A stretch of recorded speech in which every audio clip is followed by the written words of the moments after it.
ला यस्तो कबड्डी हेर्नुपर्छ सहरमा ल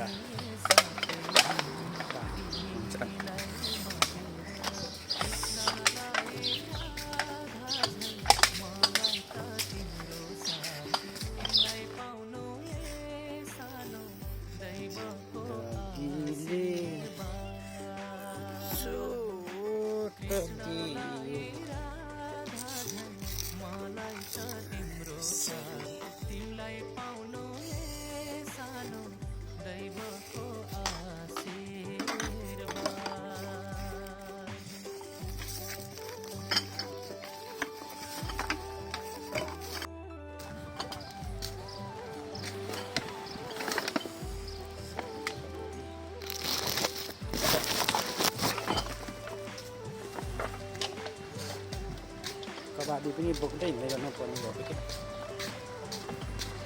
साला यो विदेशी भूमिमा पनि कबड्डी बोतल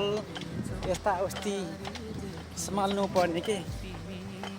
सम्हालेर कबड्डीमा बेच्नु पर्ने कस्तो दिन आयो मेरो दिन मेरो बेकार आएछ घामले खाइसक्यो दियो गनी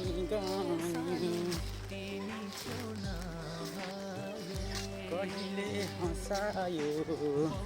कहिले यसरी कुँडा कबाडीहरू बेचेर यसरी सामान ल्याउनु पर्दो रहेछ यहाँ त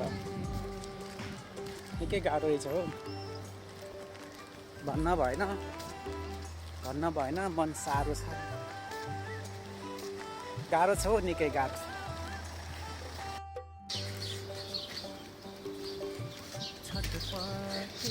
कबड्डीसँग लिएर लगेर बेचेँ अनि यो सामान लिएर आएँ अब यस्तो त रहेछ नि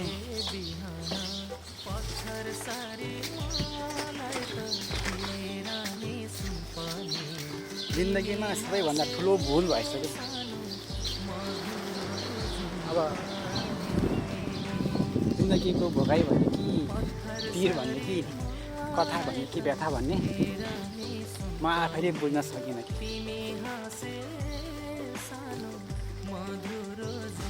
एक बाल्टी लिएर गएको थिएँ एक झोला लिएर गएको थिएँ एक झोला सामान लिएर आएँ यस्तै छ कहानीहरू हर घरको कहानी भने जस्तै हो र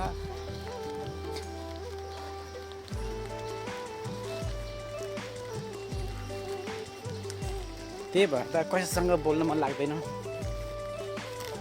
हिँड्न मन लाग्दैन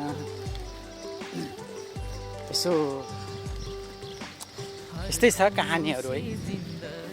कपाल पनि साह्रै भखाइ नआएको घामले खराब बनाइदियो कोठा पनि आइपुग्यो बोल्दा बोल्दै ल म राखेँ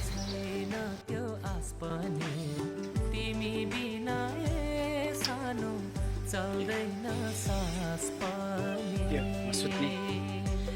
बिस्तारा हो रमणीय भाषा सिक्नको लागि एउटा सानो कपीहरू किनेको छु रमणीय भाषा सिक्छु बेला बेलामा दिमागै भेट्दैन के गर्नु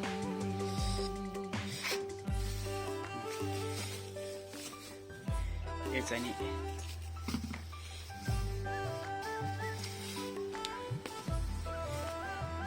नि स्याउ रहेछ यो स्याउ रहेछ चाहिने प्याज हो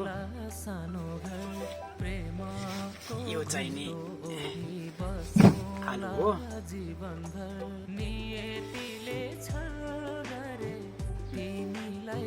कबड्डी सामान बेचेको अब यसरी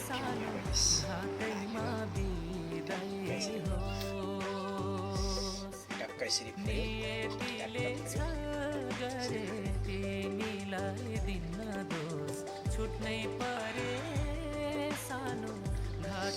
कबड्डी बेच्यो सामान हाल्यो